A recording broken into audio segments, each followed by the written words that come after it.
अपनी ये नई पार्टी बनाने के लिए निकल गए थे।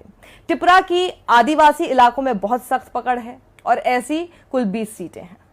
और सबसे बड़ी बात यह है कि त्रिपुरा में बीजेपी के खिलाफ बहुत बड़ी लहर थी, यानी जिसे एंटी इनकम्बेंसी कहते हैं।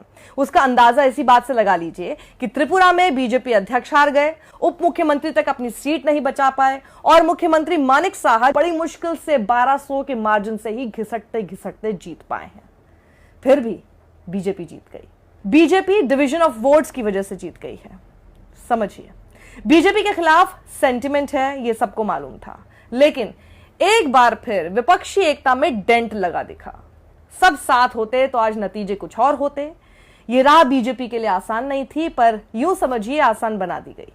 विपक्षी एकता क्यों नहीं हो पाई, क्यों नेगोशिएशंस ही ठीक से नहीं हो पाए, यह सोचने वाली बात है। बीजेपी के विरुद्ध वोट त्रिपुरा, मोथा और लेफ्ट कांग्रेस गठबंधन में बंट गए, जिससे बीजेपी को फायदा हुआ। Author and political analyst doctor Prasenjit Biswas ने द प्रिंट से बातचीत में कहा कि त्रिपुरा मोथा की मांगों पर कांग्रेस लेफ्ट को बेहतर तरीके से नेगोशिएट करना चाहिए था। त्रिपुरा मोथा की मुख्य मांग क्या है? Greater Tripura land. इस मांग पर त्वरित रूप से वैसे भी कुछ नहीं होना था, इसलिए बेहतर तरीके से नेगोशिएट किया जा सकता था। बजाय ऐसा करने के इसे एकदम खुला छोड़ दिया गया।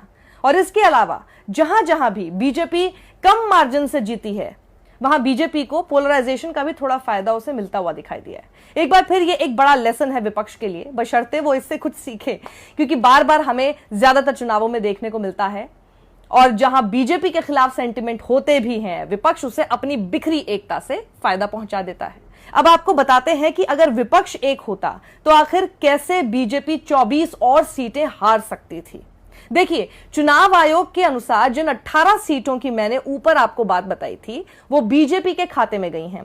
उनमें से 9 सीटें पिछली बार 2018 के चुनावों में सीपीएम ने जीती थीं। बाकी बची 9 सीटों पर बीजेपी रही है, जहां लेफ्ट कांग्रेस दूसरे नंबर पर है।